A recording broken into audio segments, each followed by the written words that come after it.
Ce podcast a été produit par Binge Audio.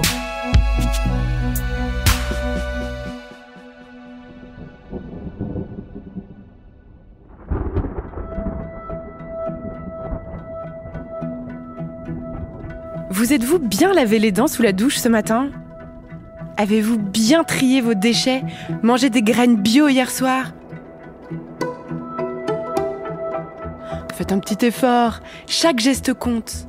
Parce qu'on ne peut plus ne pas savoir, la catastrophe arrive. Partout dans le monde se multiplient les inondations, les ouragans, les incendies et les épisodes de sécheresse. Enfin, en réalité, on a toujours su. Vous et moi, peut-être pas. Mais les responsables de ce scandale, si. Ils savaient, et ils savaient depuis bien longtemps. Les industriels et politiques connaissaient dès les années 70 l'impact de l'exploitation des énergies fossiles sur le climat. Dès 1965, un rapport du comité scientifique de la Maison-Blanche alertait sur les conséquences de la hausse du CO2 dans l'atmosphère. Total, ayant effectué des travaux de recherche en interne sur l'impact de son industrie, a même payé pour semer le doute sur l'impact des connaissances scientifiques. Pas étonnant qu'on souffre d'éco-anxiété aujourd'hui. Oui, d'éco-anxiété ou encore de solastalgie. Ce sont des nouveaux phénomènes, des nouveaux symptômes qui désignent ce qu'on ressent face à une énième photo d'ours blanc décharné sur un pauvre bout de banquise. Mais allons, rien qu'une bonne petite séance de méditation ne puisse apaiser. Namasté les ours. Il suffit juste de ne pas trop penser au fait que les engagements de nos dirigeants mettent la planète sur une trajectoire de réchauffement de 2,7 degrés d'ici la fin du siècle. Autant dire l'enfer sur Terre. De ne pas trop penser au fait qu'au moment même où Emmanuel Macron prononçait son discours inaugural à la COP26 de Glasgow, il négociait en sous-main pour promouvoir le gaz fossile en Hongrie avec le nationaliste Viktor Orban. De ne pas trop penser au fait que quand Donald Trump décidait d'annuler le ralliement des États-Unis aux accords de Paris pour le climat, laissant son pays aux proies aux catastrophes naturelles, il faisait construire en même temps, en parallèle, des murs pour protéger ses parcours de golf privés de la montée des eaux. Et enfin, de ne pas trop penser à tous ceux qui se sont rendus à la COP26 en jet privé. Mais vous et moi, attention, faut pas se tromper de poubelle pour le carton. Jusqu'à quand, mes amis ? Jusqu'à quand allons-nous trier nos déchets ? Jusqu'à la fin du monde ? Pendant que nos gouvernants, eux, ne prennent aucune décision à la hauteur des enjeux ? Et si ce n'était pas de l'éco-anxiété ce que nous ressentions, cette émotion qui gronde au fond de nous, si c'était de la clairvoyance, si c'était un sursaut de vie ?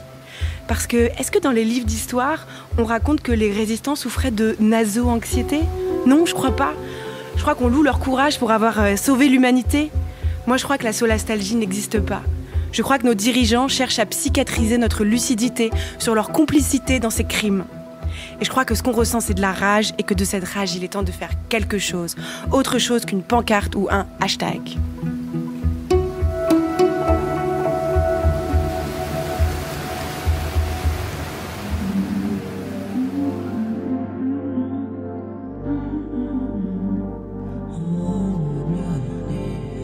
Non mais laissez-moi parler, c'est vraiment insupportable. On peut plus rien dire. Vraiment, c'est n'importe quoi. On peut plus rien dire. Et la prochaine fois, ça sera quoi ? On peut plus rien dire. Qu'est-ce que c'est que ça ? On peut plus rien dire. On peut plus rien dire. On peut plus rien dire. On va le dire quand même. J'ai la rage, mais je suis quand même ravie de vous accueillir au sein de cette 5e édition d'On peut plus rien dire. Mettez-vous à l'aise, vous êtes ici, chez vous. Chaque semaine, nous nous retrouvons pour répondre à une question autour de l'actualité. Celle de cette semaine, attention, elle secoue un peu. Pour sauver notre planète, faut-il passer à la lutte armée ? Avec nous, pour répondre à cette question, j'ai la joie de recevoir Aïssa Maïga. Aïssa Maïga, bonjour. Bonjour. Vous êtes réalisatrice et activiste. Votre bouleversant film documentaire « Marcher sur l'eau » sort en salle le 10 novembre. Vous êtes avec nous seulement pour la première partie de cette discussion, je préviens. Marc Alizard, vous êtes philosophe et vous êtes l'auteur de l'essai « Le coup d'état climatique » qui va reparaître en poche dans un petit mois. Et enfin, Sandy Olivar Calvo, vous êtes activiste et porte-parole du mouvement Alternativa. Restez avec nous, mes amis, jusqu'à la fin de ce podcast pour écouter notre chère chroniqueuse Constance Villanova qui nous expliquera pourquoi les faits diversiers qui s'amusent des féminicides devraient aller en stage chez les féministes. Le scandale climatique, on le sait, a déjà des conséquences. Vous le savez tous, mais vous ne pourrez plus, je crois, l'oublier une fois que vous aurez vu le film d'Aïssa Maïga, Marcher sur l'eau. Car on ne peut pas oublier le personnage principal, la jeune Oulaye. Votre film, donc, c'est l'histoire de cette jeune fille, une jeune ado de 14 ans. Elle vit au sein du village de Tatiste, au nord du Niger. Chaque jour, avec d'autres jeunes, elle est contrainte de sécher l'école pour aider l'approvisionnement en eau de son village. Alors, on rit avec elle dans votre film quand elle chambre les petits garçons de son village. On pleure aussi avec elle. Quand sa mère, qui est partie travailler au Nigeria par nécessité, ne peut pas lui donner de nouvelles pendant des longs mois et qu'on voit qu'elle lui manque terriblement. Quel message vous espérez porter avec ce film, Aïssa Maïga ?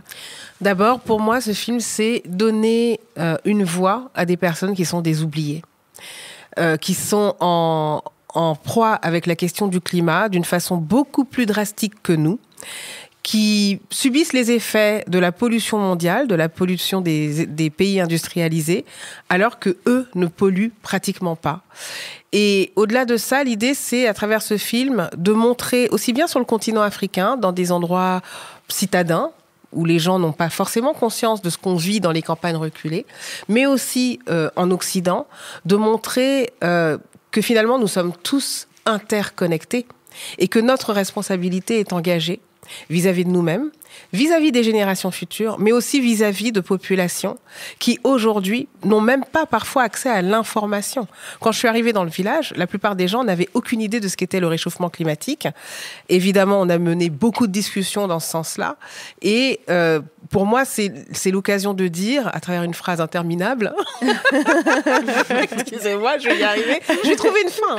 On vous écoute. C'est l'occasion de dire que notre responsabilité vraiment est engagée et qu'on est en droit d'interpeller le politique, les pouvoirs publics, aussi bien au niveau national qu'international, sur une question qui va toucher tout le monde et de façon frontale, drastique, dans les dizaines d'années à venir. Oui, c'est, comme vous le disiez, le continent africain qui émet le moins de gaz à effet de serre, mais qui souffre le plus de ses conséquences. Vous avez rencontré aussi le père de la jeune Oulaye, dont je parlais en intro, et il le dit très bien, il n'y a pas de terre plus éprouvée que la nôtre. Oui, c'est le chef du village c'est pas le père, dit d'accord. Ça. Et effectivement, ce qui est assez frappant, c'est que dans une zone qui est proche du Sahara, moi je viens de cet endroit-là, du Sahel, du côté paternel du Mali, c'est vraiment tout proche du Niger, et j'ai toujours entendu dire le désert avance. Et plus jeune, je pensais que c'était c'était un phénomène naturel. Et en construisant ce film, l'idée que c'est l'impact de la production humaine qui crée ce dérèglement, y compris dans des endroits où le réchauffement est vraiment beaucoup plus rapide, au nord du Mali, c'est quelque chose qui m'a frappée. Et ces populations-là, là on parle des Peul-Wodabé, mais on parle de quasiment toutes les ethnies dans le Sahel, ont connu une époque pas si lointaine, où leur mode de vie n'était pas bouleversé. Aujourd'hui, les Peul-Wodabé, qui sont des nomades, depuis toujours, on pourrait dire, sont obligés de se sédentariser. Il y a 20 ou 25 ans, la saison des pluies durait beaucoup plus longtemps qu'aujourd'hui. Maintenant, elle dure 2 à 3 mois et les pâturages n'existent quasiment plus. Donc, ceux qui faisaient leur richesse, c'est-à-dire leurs cheptels bovins, leurs troupeaux, sont en train de s'amenuiser et c'est tout leur mode de vie, mais y compris le fonctionnement familial qui est déréglé depuis plusieurs dizaines d'années maintenant. Ce qui est assez beau dans votre film, c'est que justement, comme vous suivez cette jeune fille et ses amis et sa famille, cette jeune Oulaye, c'est qu'on se rend compte que on est ému avec elle et on est triste avec elle quand sa famille lui manque, quand sa mère lui manque, quand elle est obligée de louper les cours. Et on se dit, mais il y a combien de jeunes filles dans le monde comme Oulaye ? Il y en a combien en fait ? Il y en a des millions, des milliards peut-être même. Il y a deux personnes, non, on aurait peut-être déjà réglé un peu le problème. 2 milliards, pardon. 2 milliards de personnes qui sont en détresse hydrique aujourd'hui, qui n'ont pas accès à une eau potable. 2 milliards d'individus qui n'ont pas accès à une eau saine. Et la grande majorité d'entre eux n'ont pas accès à l'eau saine en raison du dérèglement climatique. Oulaye, elle m'a bouleversée. C'est une jeune fille elle a 14 ans au moment où elle est drôle. Film. Elle a un humour de. Ou alors c'est vous qui avez réussi à capter ça. C'est votre talent de réalisatrice. Elle était très timide quand je suis arrivée. Puis surtout, elle avait aucune raison de penser que la caméra allait s'intéresser spécialement à elle. Elle l'a compris bien assez vite. Et elle a épousé le projet du film. Elle a vraiment accepté de nous recevoir dans son monde, de nous donner sa confiance, comme d'ailleurs tous les habitants du village de Tatiste. Et ça, c'est vraiment ce que je voulais, faire un film de l'intérieur. Il n'y a pas de voix off, il n'y a pas de données chiffrées, il n'y a pas de leçon qui est délivrée. On est simplement immergé avec les personnes qu'on filme et en connexion et même, allez, n'ayons pas peur des mots, en empathie. Moi, j'ai envie que les spectateurs s'identifient et puissent se dire qu'en fait, cette réalité-là, bien qu'elle soit propre à un endroit que beaucoup de gens ne connaissent pas, finalement, c'est aussi notre réalité. Ça nous concerne. C'est très réussi. La jeune Oulaye, moi, elle m'a fait penser à ma petite nièce, qui a le même âge. Et pourtant, il y a une petite parisienne et une petite nomade. Enfin, elles n'ont rien à voir. Mais on s'identifie à sa jeunesse, à son adolescence. Je pense que en tout cas, c'est très réussi cet aspect-là de votre film. Marc Alizard, je me tourne vers vous. Pourquoi, vous, dans votre livre, vous parlez d'un coup d'État climatique et non d'une crise climatique ? Je l'ai fait pour les raisons que vous avez décrites en introduction. C'est-à-dire, je pense qu'on est en train d'assister à une mutation du mouvement environnementaliste sur ces questions, à mesure qu'on découvre effectivement un certain nombre d'éléments qu'on avait peut-être ignorés.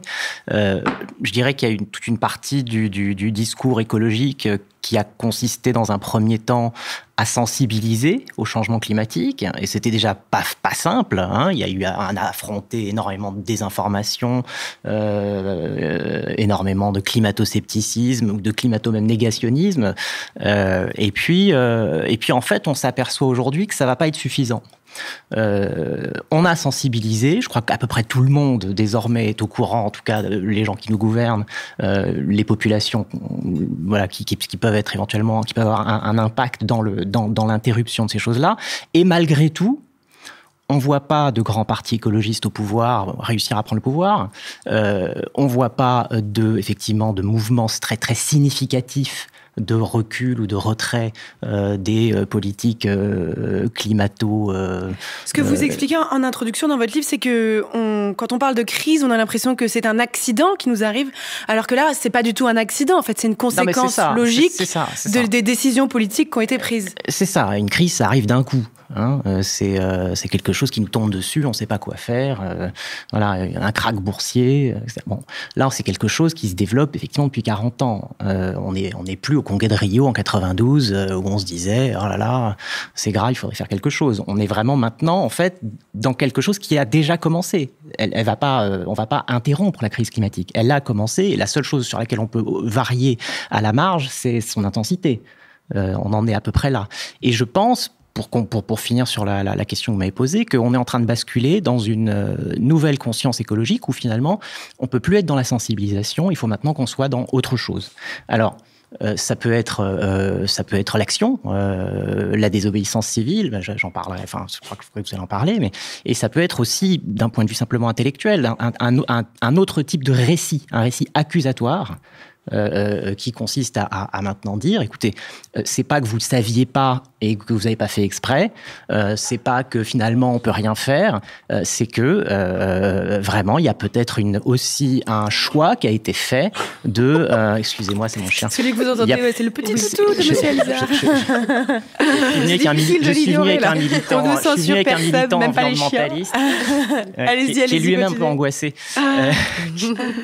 Et voilà, et que cette nouvelle posture peut permettre de déclencher, de débloquer d'autres énergies pour franchir un nouveau palier, parce qu'on sent bien qu'on a besoin de franchir un nouveau palier dans la lutte contre le réchauffement climatique, contre l'extinction de la biodiversité et compagnie. Sandy Olivar Calvo, donc d'Alternativa, qu'est-ce que vous en pensez ? Vous pensez est-ce que ça suffit encore d'aller à la marche, par exemple, qui est prévue samedi pour influencer la COP26 ? Est-ce qu'il faudrait pas passer à la vitesse supérieure ? Et qu'est-ce que c'est la vitesse supérieure ? Clairement, il faut passer à la vitesse supérieure et la question de la sensibilisation et le fait que l'enjeu climatique, et effectivement, pour rebondir sur le fait que le mot crise est parfois un peu obsolète, on peut dire l'enjeu climatique, que que cette question du fait que ce soit un sujet de société, clairement, c'en est un. Maintenant, il y a la question de quelle vision de l'écologie on veut porter, parce que maintenant, tout le monde se dit écologiste, tous les partis politiques, tous les candidats se disent écologistes, mais quel type d'écologie ils veulent construire? Je pense qu'il y a quand même une grosse partie des candidats et de ceux qui se revendiquent écologistes qui ont une écologie, en fait, des puissants, une écologie qui est le statu quo. Et je pense que nous, effectivement, il faut passer à l'étape supérieure pour continuer de faire pression, de dénoncer les responsables et de dire, en fait, vous le saviez très bien, et si on en est là aujourd'hui, c'est de votre fait, et c'est parce que vous n'avez pas le courage politique, ou qu'en tout cas, ça ne vous dérange pas de maintenir le statu quo. Mais je pense qu'au-delà de les pousser dans leur retranchement et d'essayer d'obtenir des victoires concrètes, chose qu'on obtient aussi parfois en militant en France, il faut qu'on impose notre vision de l'écologie. Il faut qu'on dise, en fait, l'écologie, parce que l'écologie libérale d'un Emmanuel Macron ou d'autres partis politiques, en fait, c'est pas l'écologie qu'on veut. Et nous, on a aussi notre devoir, on a le devoir et la responsabilité citoyenne d'imposer une vision de l'écologie qui est une vision populaire, une vision de l'écologie juste, solidaire, parce qu'effectivement, on est tous hyper liés, et donc on a cette responsabilité aussi de dire quelle est la vision du monde et de l'écologie qu'on veut. Vous dites, ce que je trouve intéressant dans votre livre, Marc Alizard, plutôt que de parler de crise climatique, on devrait parler de scandale climatique. Ou d'affaires. Comme il y a eu l'affaire du sang contaminé. Pour bien signifier que c'est la faute de certaines personnes. Moi, je suis très influencé par un mouvement qui a eu des succès. Je pense le grand mouvement qui a eu des succès en termes de politique sanitaire ces 20 dernières années, ou ces 40 dernières années, c'est ACT UP. Je pense qu'ACT UP est un vrai modèle aujourd'hui pour la lutte climatique. Et effectivement, ACT UP a été un mouvement accusatoire. À tort ou à raison, ils ont construit un récit, une fiction, j'ai envie de dire, mais une fiction très opérante, très opératoire, qui consistait à dire, en fait, si vous ne nous aidez pas à lutter contre le sida, ou si vous ne nous aidez pas plus ou pas plus vite, ça veut dire que vous voulez notre mort.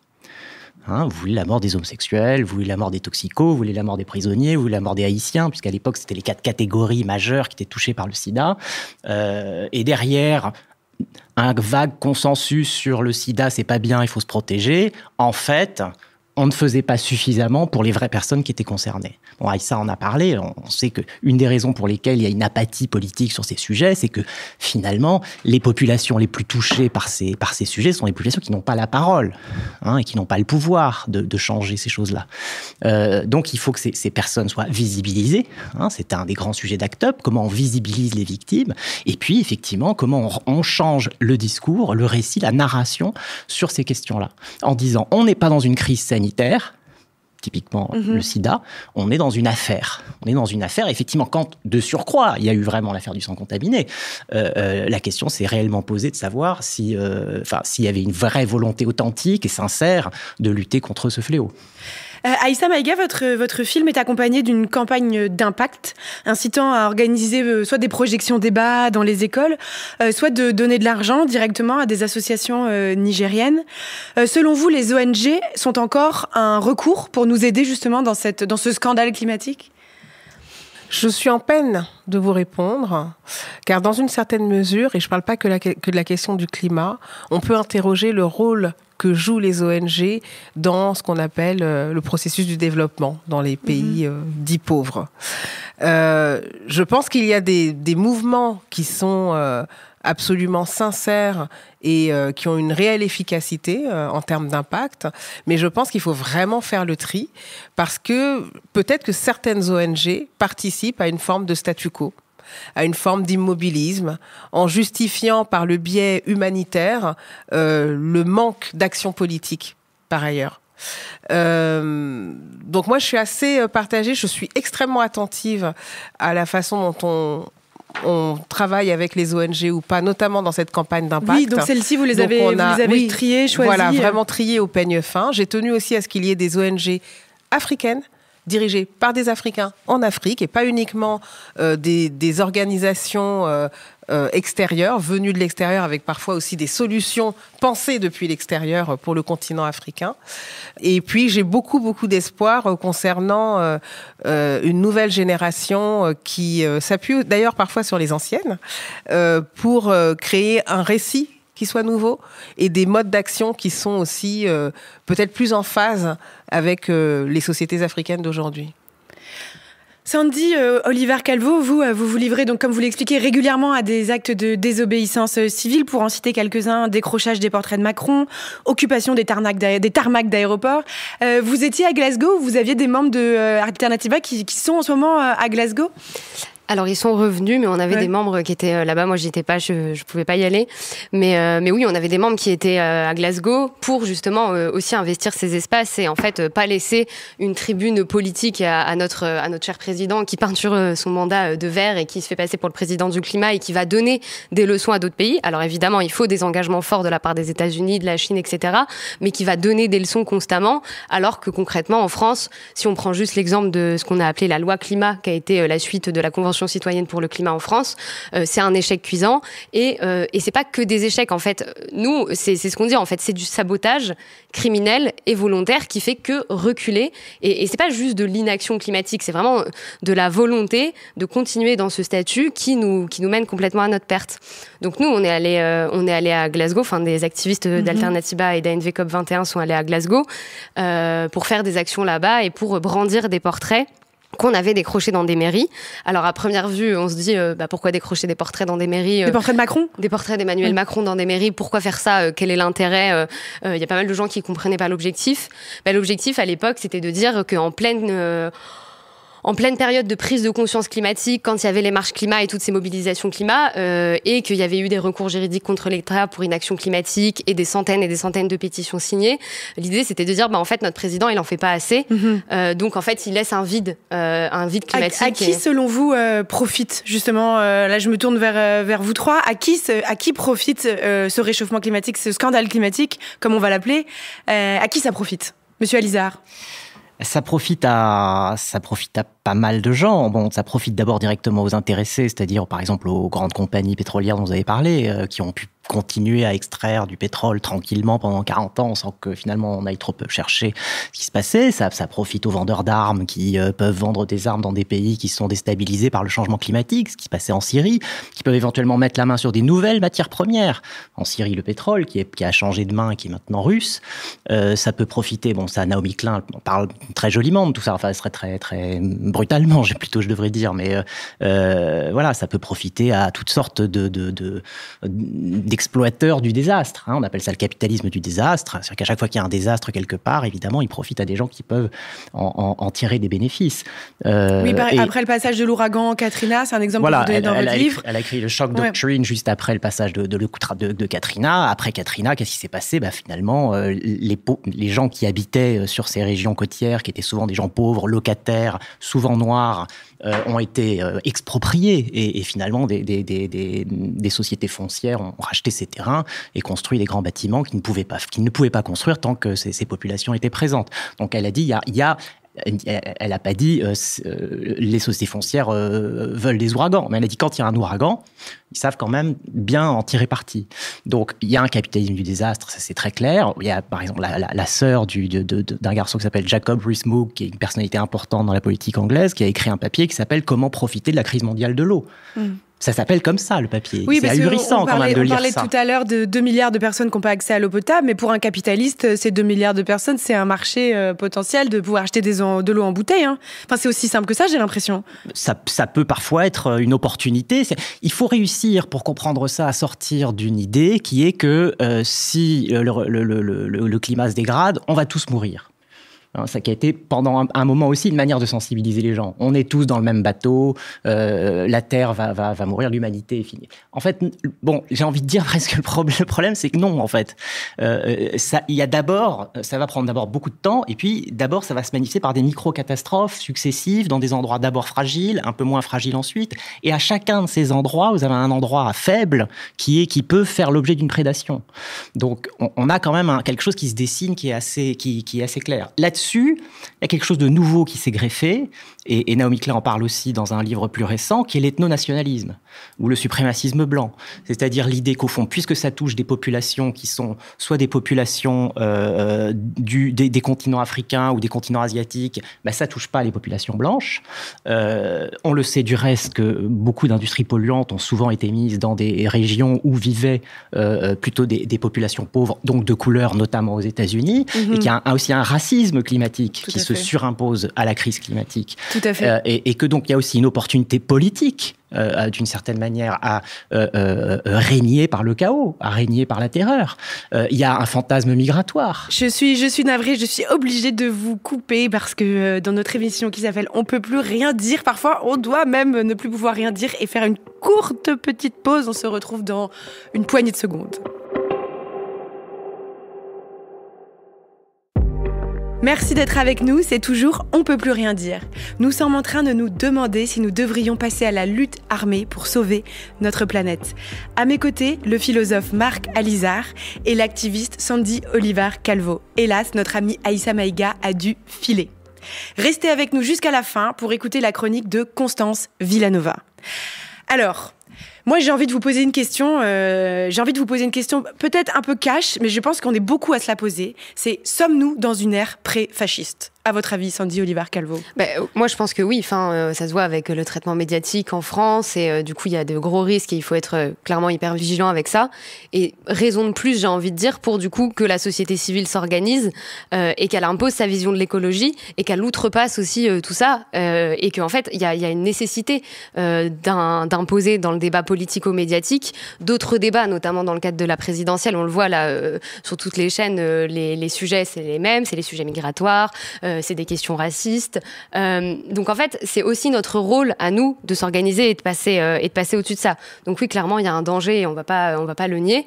Ça se voit avec la surreprésentation de Zemmour dans les médias et du coup tout ce qui va avec. Donc clairement, il faut faire attention à ça. Mais d'autant plus sur les sujets climatiques où en fait, qu'est-ce qu'on fait dans 5 ou dans 10 ans ? Parce que c'est ce que vous disiez. Ça va. La crise climatique, ça va pas arriver d'un coup. Ça va être par petites bribes, mais par contre, par petites bribes, il y a des gens qui vont devoir quitter leur ville, leur village, que ce soit à l'étranger, que ce soit en France. Mais en fait, il va falloir s'organiser concrètement pour accueillir dignement ces personnes. Et on fait comment si on est sous un air fasciste ? En fait, on peut pas les accueillir dignement.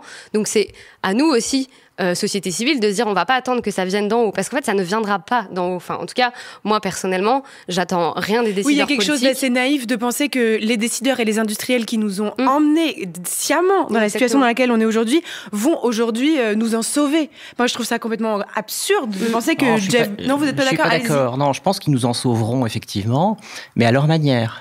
C'est-à-dire ?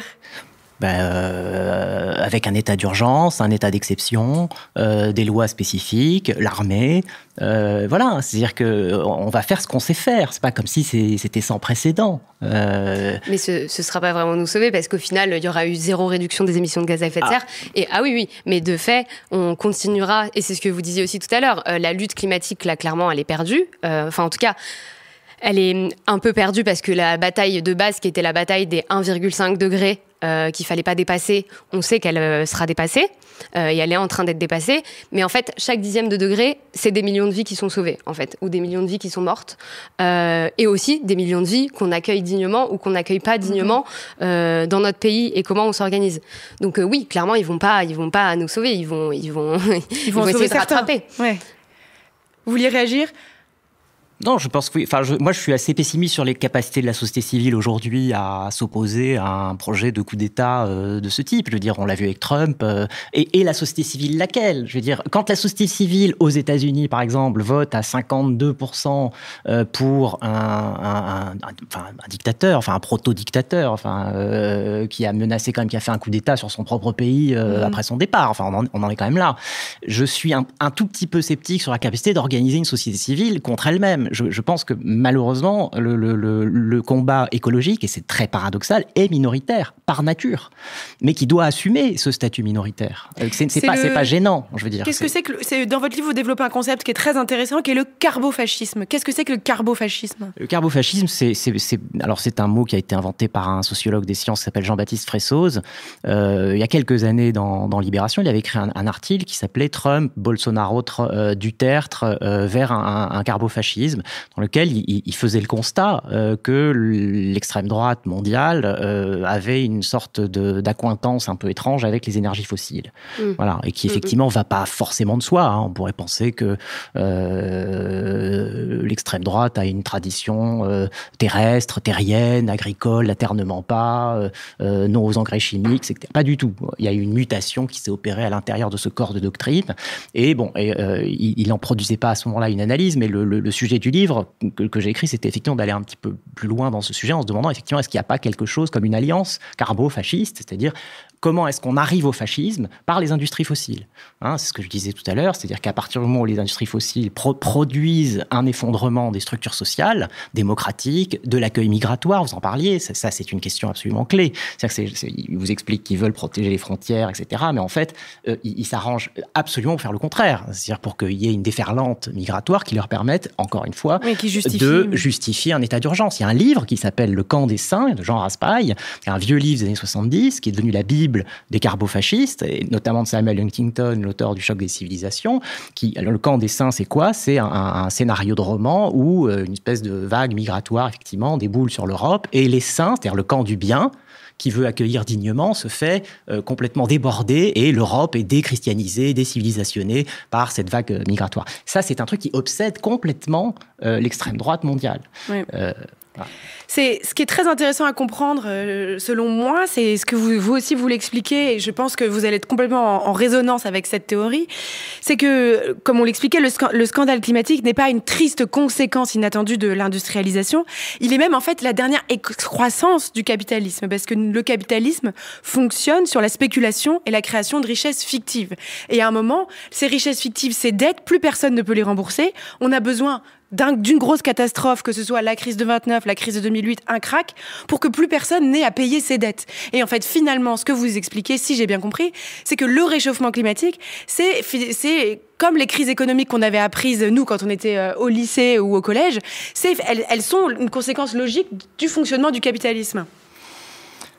C'est une analyse que je prête à Trotsky, qui a compris comme ça l'avènement du nazisme et du fascisme en Italie et en Allemagne dans les années 30. Donc il était le contemporain vivant. Il y a besoin d'une grosse catastrophe qui efface l'ardoise. Il y a une articulation qui se passe toujours entre fascisme et économie. C'est pas qu'une question identitaire ou une panique culturelle. On est quand même, depuis 2008, sur une stagnation du pouvoir d'achat, voire une paupérisation de la classe moyenne inférieure, un ressentiment social économique énorme, versus un accroissement de richesse hallucinant des 0,1%. On parle même plus des 1%, oui. C'est fini, je veux dire, c'est ailleurs. On a une bulle spéculative qui n'en finit plus de gonfler, mais on sait très bien qu'elle va percer. Et ça pose même une question qui est plus basique, plus banale, mais qu'est-ce qu'on va faire des dettes de l'industrie fossile ?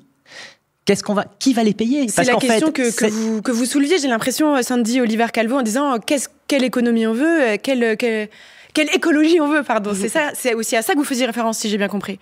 Oui, c'est quel modèle écologique on veut, parce que, c'est ce que je disais tout à l'heure, mais que ce soit le fascisme, que ce soit l'extrême droite, que ce soit la droite libérale ou du coup notre président, à l'heure actuelle tout simplement, il y a cette récupération de la question écologique dans une poursuite et une finalité électorale, clairement, et donc dans une période électorale, mais au-delà de ça, du coup, on doit créer la ligne.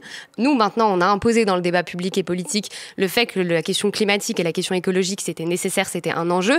C'est devenu un sujet dont se saisissent les Français, je parle à l'échelle française, mais plus, et au-delà, au niveau mondial également. Et du coup, maintenant, c'est notre devoir aussi d'imposer, en fait, notre vision de l'écologie. Et vous disiez qu'en fait, c'est vrai que l'écologie était que la vision écologique était un peu minoritaire. Moi, je pense que c'est parce qu'on n'a pas bien raconté en fait l'écologie, en fait, et on l'a éloigné des gens. Mais en fait, l'écologie, c'est aussi concrètement la pollution de l'air. Qui souffre de la pollution de l'air en France? Qui sont les premiers impactés? On parle des pays aussi à l'étranger, évidemment, qui sont les premiers impactés des changements climatiques. Mais qui sont les premiers impactés en France de la malbouffe, de la pollution de l'air? Qui seront les premiers impactés des canicules? En fait, c'est les quartiers populaires, c'est les campagnes, et c'est toujours les mêmes en fait qui vont encore vivre les conséquences. Et en fait, moi, je pense sincèrement que si on raconte cette histoire de l'écologie là, mais il faut continuer de la raconter, et ça se fait pas évidemment en 2 jours, ça prend du temps. En fait, c'est pas minoritaire en termes de vision de société, de vision politique et de vision du monde. Et par contre, effectivement, la société civile organisée, elle a encore du chemin à faire. Je suis d'accord avec vous. Sinon, on aurait renversé le système et on aurait fait autrement, et on serait en train de peut-être qu'on aurait réduit plus massivement les émissions de gaz à effet de serre. Mais en tout cas, construire un mouvement social et construire une société alternative et un contre-pouvoir citoyen, ça se fait sur la durée. Et clairement, on est en retard et on a encore du chemin à faire. À quoi ça ressemblerait justement une lutte, un cran au-dessus pour préserver notre planète? À quoi ça ressemblerait une lutte armée pour sauver notre planète? Est-ce qu'il faut créer une armée verte qui va empêcher, par exemple, les industries de faire de la décharge sauvage dans les rivières? Est-ce que ça suffit de mobiliser les sociétés civiles encore? Est-ce que dans le fond de votre cœur, j'entends les discours de militantes, interpeller les pouvoirs publics, sensibiliser, faire passer le message, je vous entends. Mais je suis sûre que dans le fond de votre cœur, parfois, vous vous dites, vous, en tant que militante, quand vous en êtes à votre 5e ou à votre 10e action, il va falloir faire quelque chose de plus. J'en suis sûre. Mais moi, est-ce que je me trompe? Non, moi clairement je me pose des questions, et tous les activistes climat se posent des questions en se disant comment on peut aller plus loin, aussi avec les ressources. Quand on voit l'inaction en face. Comment on peut aller plus loin avec les ressources qu'on peut avoir à disposition. Et oui, et du coup vous vous trompez pas, moi je suis en colère, et vous parlez d'éco-anxiété au tout début, c'est un peu une théorie nouvelle, mais moi au tout début quand j'ai lu les rapports du GIEC, j'ai vécu cette éco-anxiété comme beaucoup de jeunes quand on lit les chiffres, et maintenant c'est passé à de la colère. Donc clairement je suis en colère, donc oui, j'ai envie qu'on passe à l'étape supérieure. Mais passer à l'étape supérieure, ça veut pas nécessairement dire prendre les armes, et surtout prendre les armes, est-ce qu'on va gagner avec des armes en France, avec un État hyper organisé? Moi je pense pas. Mais ça c'est un sujet en tant que tel, mais pour discuter sur comment on peut passer à l'étape supérieure, en fait c'est continuer de manière organisée. Et moi j'ai envie de dire aux gens qui nous écoutent, si vous êtes en colère et si vous avez de l'éco-anxiété, faut s'engager dans la société civile. Et évidemment, en fait, il faut passer à l'étape supérieure, il faut le faire plus régulièrement, il faut continuer, et il faut aussi dire que quand on s'organise concrètement, on gagne des victoires concrètes. Alors concrètement, on est encore loin d'avoir changé le système, je suis complètement d'accord, mais typiquement, quand on lutte contre l'extension des aéroports, du terminal 4 de l'aéroport de Roissy, qui était une aberration climatique, qu'on s'introduit sur le tarmac de l'aéroport de Roissy, qu'on est prêt à aller en procès, parce que moi aujourd'hui, j'ai 26 ans et je suis prête à aller en procès, parce qu'en fait, j'ai plus rien à perdre. Et qu'en fait, on gagne une victoire et qu'il n'y a pas d'aéroport, et qu'ensuite, le gouvernement s'approprie la victoire comme il sait très bien le faire. En fait, on gagne des victoires concrètes. Donc, on ne peut pas juste dire oui, il faut aller plus loin, mais il faut aussi valoriser ce qu'on arrive à gagner. Vous avez raison. Boubacar Alizar ? Non, je crois que c'est une impasse, comme l'action directe a été une impasse des années de plomb allemande ou italienne. Même si je comprends Andreas Malm, par exemple, un auteur qui préconise de saboter les pipelines et des choses comme ça. Moi, je crois beaucoup, encore une fois, à la puissance des récits. Et je pense aussi qu'il y a une question de point d'application des luttes. C'est pas simplement une lutte plus fort, c'est la lutte où ? Pour faire quoi ? Peut-être là, on va se distinguer, mais si je reprends l'exemple d'Act Up, la lutte d'Act Up, elle est extraordinaire parce que, évidemment, il y a le préservatif, il y a la sensibilisation, mais à un moment, il y a un point d'acupuncture, j'ai envie de dire, de la lutte, qui est de s'adresser au laboratoire. Act Up considère que c'est de la responsabilité des laboratoires d'inventer un médicament, un vaccin, etc. Et c'est bizarrement vers les personnes les seules qui peuvent sauver les malades du sida qu'ils vont adresser leur pire récrimination. C'est là qu'on va balancer du sang, c'est sur les ministres de la Santé, c'est sur les gens qui cherchent et qui font. Pourquoi ils font ça ? Ils font ça pour attirer l'attention sur ce point-là, qui est le point central, le point nodal de leur lutte. Quel est le point nodal de la recherche pour réfléchir à comment décarboniser. Écoutez, moi je pense qu'effectivement, il y a une lutte qui va s'essouffler, qui ne peut que s'essouffler, c'est la lutte pour la décroissance, par exemple. Parce qu'on ne peut pas décroître pour les autres. On peut dire que c'est important, on peut le faire pour soi-même, on peut créer des modèles, mais d'abord, ça prend énormément de temps. On a une planète qui va, des populations extrêmement pauvres qui sortent de la pauvreté en Asie, en Inde, en Chine, qui sont des centaines de millions, des milliards, et qui vont par définition compenser tout ce qu'on va pouvoir nous décompenser ici. Donc, je pense qu'il y a des discours généralistes, ça sert à rien de les dire plus fort, ça ne changera rien. Il faut des nouveaux discours. Je pense qu'en revanche, des nouveaux discours et des nouveaux points de pression sont importants. Alors, vous avez parlé de choses qu'on peut gagner, c'est-à-dire que, par exemple, un aéroport, une ZAD, quelque chose, un endroit, une réserve de la pression d'eau. sur la recherche. Voilà. Mais je crois que la recherche aujourd'hui, c'est le point complètement aveugle de la lutte écologiste. Pour des raisons historiques, qui considèrent qu'au fond, mettre un pansement sur le changement climatique, c'est pas une solution, ou bien qui considèrent à raison aussi que les techniques, les méthodes sont pas au point, que de toute façon là aussi ça sert à rien, c'est une impasse, l'impasse technologique, l'impasse solutionniste comme on dit. Bon, moi je constate juste une chose, c'est que quand on regarde les chiffres, la lutte contre le réchauffement climatique qui fait partie des objectifs du GIEC. Le GIEC a des objectifs qui comprennent une partie artificielle de lutte, de réduction et de soustraction des polluants. Eh ben, en réalité, on y consacre très très peu d'argent. En France, il y a un organisme qui s'appelle l'ADEME, qui est donc le bras armé du gouvernement pour lutter contre le réchauffement climatique, qui est doté de 700 millions d'euros. 700 millions d'euros, ça peut paraître beaucoup, c'est 4 saisons de l'Opéra Garnier. Donc c'est rien. Et dans son budget recherche, il y a 25 millions. Donc la recherche fondamentale pour savoir si on peut fabriquer du bioplastique, des bactéries qui dissolvent ceci, du carbon capture, etc., c'est 25 millions. 25 millions, c'est le budget d'un frac. Presque un effort de guerre. Je me souviens justement dans les livres d'histoire quand il y avait la course à l'armement nucléaire, par exemple, on voyait les milliards qui étaient dépensés par les États pour inventer des bombes atomiques. Pourquoi est-ce qu'aujourd'hui, c'est pas ce qu'ils font pour décarboniser l'atmosphère ? Alors c'est là que la question de l'armée verte se pose, c'est-à-dire une possibilité aussi pour les gouvernements de s'emparer de ce sujet autrement, parce qu'ils pourrait aussi s'en emparer. Bon, Alexandra... Ça pourrait être une marque de puissance comme était la bombe atomique. Si c'était... Voilà, c'est ça. Alexandra Ocasio-Cortez vient d'annoncer qu'un Climate Corps allait être constitué, que c'était dans le Congrès, allait passer ça dans leur prochaine 300 000 personnes vont être affectées à réfléchir, mobiliser au fond comme un corps d'urgence sur une situation d'urgence, puisqu'on est dans une situation d'urgence climatique. Qui dit... C'est très bien de faire voter qu'on est en état d'urgence, mais un état d'urgence, il y a des moyens qui vont avec un état d'urgence. S'il y a un état d'urgence, l'armée, effectivement, il peut être mobilisée. Comme vous le dites très bien, ça peut être aussi un signe de puissance politique. Il faut viriliser l'écologie. Mais regardez sur le piéger les gens avec le patriarcat. Regardez le Covid. Le Covid a permis à des hommes politiques de se rendre de nouveau puissants et essentiels. On a mobilisé une communauté internationale pour trouver un vaccin. En un an, on a trouvé un vaccin, personne n'y croyait. On a mobilisé 10 milliards d'euros. Bon...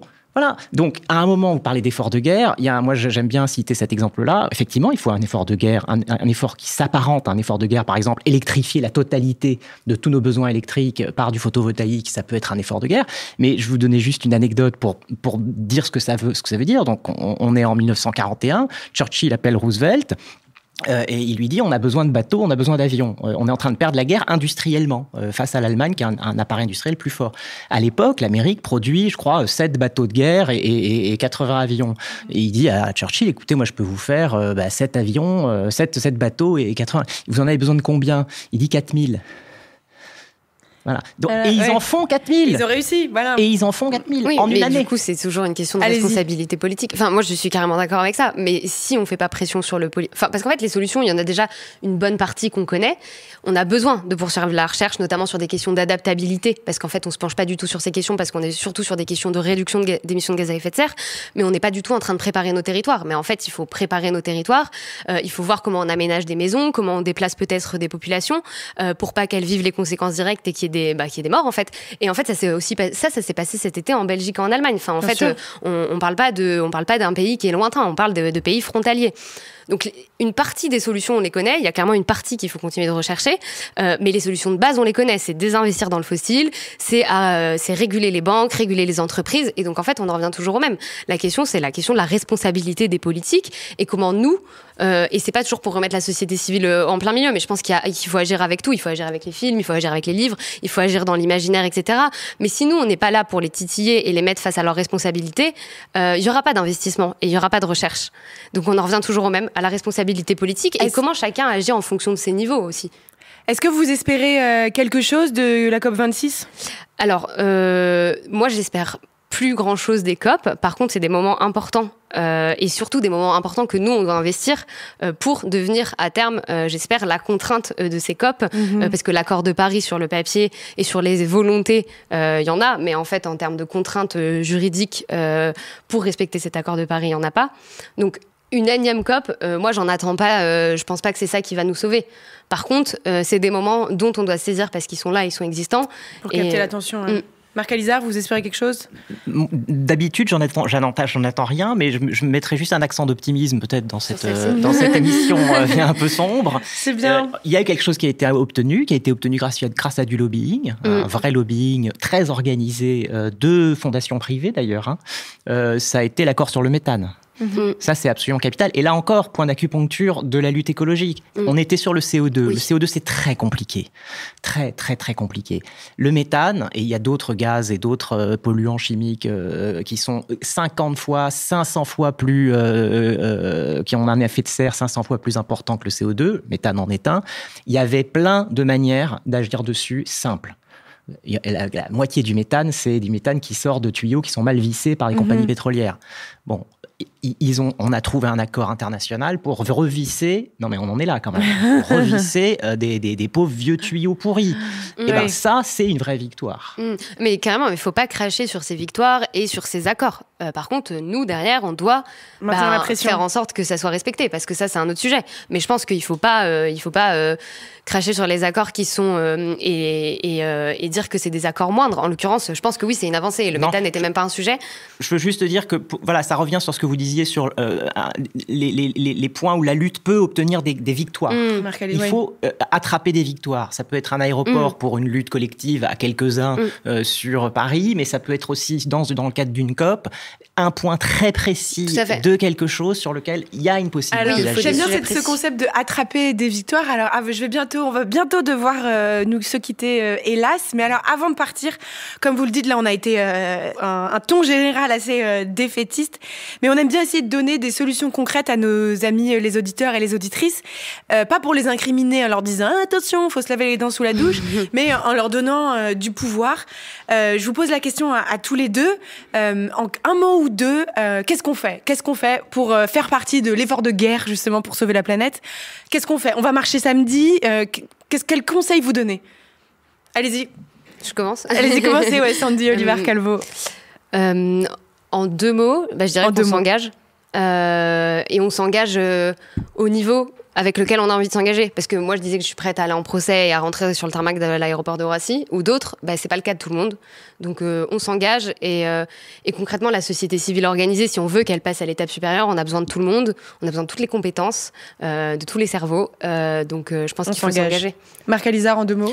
Oui, j'allais dire on s'engage, mais on s'engage même éventuellement en politique. On s'engage pas seulement dans des mouvements alternatifs ou des mouvements de société. Je veux dire, voilà, on peut aussi se dire que on va avoir un rôle à jouer à tel ou tel échelon, et ça peut être dans n'importe quel échelon. Ça peut être dans l'écologie ou dans un parti constitué. Il faut coller des affiches. À un moment, il faut gagner des élections. Je veux dire, c'est des choses qui se font sur le terrain, mais ça peut être aussi dans un musée. Ça peut être dans tous les endroits où finalement on peut apporter sa pierre. Lancez-vous en politique. Voilà, ça c'est un bon conseil à donner. On espère que ça va créer des vocations chez nos auditeurs et nos auditrices. Et pour répondre aussi à la question qu'est-ce qu'on fait concrètement, nous accueillons notre chroniqueuse et amie Constance Villanova. Salut Judith. Salut Constance. Alors toi, pour changer le monde cette semaine, tu proposes d'envoyer en stage les faits diversiers qui se moquent des féminicides. Oui, alors j'ai décidé que chaque fait diversier de plus de 50 ans devra faire un stage obligatoire chez nous toutes ou toute autre association féministe. Alors on va encore me traiter de misandre, qui boit du sang, de quinquagénaire pour avoir un si beau teint, mais je considère que la rubrique faits divers en a déjà assez pris pour son grade. Je m'explique. Le 26 octobre dernier, le titre de presse régional Nice Matin, diffusé dans les Alpes-Maritimes, couvrait le procès d'un Niçois de 74 ans jugé pour viol par surprise au tribunal de Montpellier. 2 femmes l'accusent de s'être fait passer sur une appli de rencontre pour un jeune designer monégasque. Pendant leur rendez-vous avec l'homme dans son appartement à Nice, elles devaient rester masquées. Ces 2 victimes ont donc été trompées par la personne avec qui elles ont eu un rapport sexuel. Pour ce sujet, Nice Matin, tiré à 63 000 exemplaires, a décidé de s'interroger en une. Prédateur ou séducteur ? La flemme, l'horreur, vas-y. Ouais. En page 6, le rubricaire Christophe Perrin décrit l'accusé comme un séducteur compulsif dans de sales draps, en proie à un donjuanisme addictif. Il compare les rendez-vous pendant lesquels les 2 femmes ont été violées à un scénario digne de 50 nuances de Grey. Et les victimes, Judith... Bah, c'était de leur faute, non ? Voilà, ouais. Le lendemain, 27 octobre, le rédacteur poursuit et publie un nouveau papier à ce sujet. L'accusé devient un coureur de jupons. Côté victime, Perrin explique que les plaignantes n'ont pas encore pu s'exprimer. Mais il les décrit comme « des femmes un peu faibles », une citation qui émanerait d'une des enquêtrices, mais qui est reprise en sous-titre. Il faut attendre un tweet colérique, signé de ma part, je l'avoue, Bravo. et quelques centaines de réactions d'internautes indignés pour que le journaliste donne enfin la parole aux victimes dans un article. Et ce n'est pas nouveau pour ce journal, bien au contraire. Le 15 août 2021 déjà, Var Matin, une des éditions de Nice Matin, comparait une escort girl victime de viol à une arroseuse arrosée. Ce que j'appelle le Nice Matin Gate est un cas d'école de ce qu'il ne faut pas faire en journalisme. Comment voulez-vous que les mentalités changent, que le patriarcat cesse d'exercer son emprise toxique quand le premier canal de communication d'une information, le premier maillon de la chaîne, un journal, déconne à ce point ? Mais Nice Matin n'est pas un cas isolé, j'en ai fait les frais moi-même. Dans tous les médias de France, on en connaît tous un journaliste qui règne en maître dans sa rédaction, au point qu'aucun correcteur ne peut changer son titre, au point qu'aucun collègue ne peut le contredire. C'est ce genre de rédacteur omnipotent qui gangrène trop de titres de presse et cantonne la géniale rubrique Faits divers au rang de torchon. Et pourtant, elle vaut tellement mieux. Le fait divers lamine l'extraordinaire, il interroge nos limites, il donne à voir l'indicible. C'est donc pour cela, Judith, que j'ai décidé de rendre obligatoire ce stage intensif dans une association féministe pour les rubricards de presse écrite de plus de 50 ans. Un retour sur les bancs de l'école pour apprendre le bon usage des mots avec un chocobon en récompense quand le journaliste se corrige tout seul. Tu as dit prédateur au lieu de playboy ? C'est bien Stéphane, prends un bonbon. Il devient vital également de prendre des décisions collégiales et d'écouter ses collègues. Il y a eu des collègues qui ont douté à Nice Matin. Il y en a eu des journalistes qui ont chuchoté à Christophe Perrin d'arrêter d'écrire de telles âneries. Et enfin, et surtout même, on regarde outre-Atlantique. En 2017, 3 semaines après les premières révélations sur le producteur Harvey Weinstein, le New York Times a créé pour la journaliste Jessica Bennett le poste de Gender Editor. Son rôle, veiller à la bonne représentation des femmes dans son média et analyser l'actualité sous le prisme du genre. En octobre 2020, Mediapart s'en est inspiré en donnant le même boulot à la journaliste Léanique Bredou. Une première en France. Il s'agit que les sujets traités dans le journal n'oublient pas la moitié de la population, expliquait-elle sur France Culture. Et moi, je peux pas m'empêcher de m'interroger. Et si Nice Matin avait eu une Lénaïque Bredou, ça aurait été quoi le titre ? C'est vrai, c'est bien vrai tout ça. Merci beaucoup Constance d'avoir été avec nous. Merci à tous. C'est déjà la fin de ce numéro d'On peut plus rien dire. Alors pour répondre à la question, pour sauver la planète, faut-il passer à la lutte armée ? J'ai l'impression que nos invités disaient plutôt non, mais quand même un petit peu oui. Et que c'est à nos gouvernants de comprendre qu'ils sont déjà en guerre et c'est à eux de déployer un effort de guerre.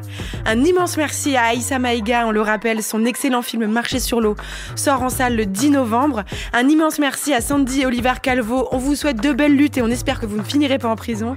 Un immense merci à Marc Alizard. Votre essai Le coup d'état climatique est très facile à lire et en plus c'est une bombe d'intelligence. On vous le recommande. Merci à notre chroniqueuse à nouveau Constance Villanova. Merci à notre chargée de production Charlotte Bess. Merci à notre réalisateur Quentin Bresson. Merci à Uppercast pour la vidéo. On peut plus rien dire, c'est le nouveau podcast de Binge Audio tous les vendredis sur toutes les applis de podcast. On a déjà hâte de vous retrouver la semaine prochaine. Et d'ici là, mes chers amis, écoutez les conseils qu'on vous a donnés et peut-être lancez-vous en politique. Moi, j'ai déjà hâte de voter pour vous. Merci. Ah bon?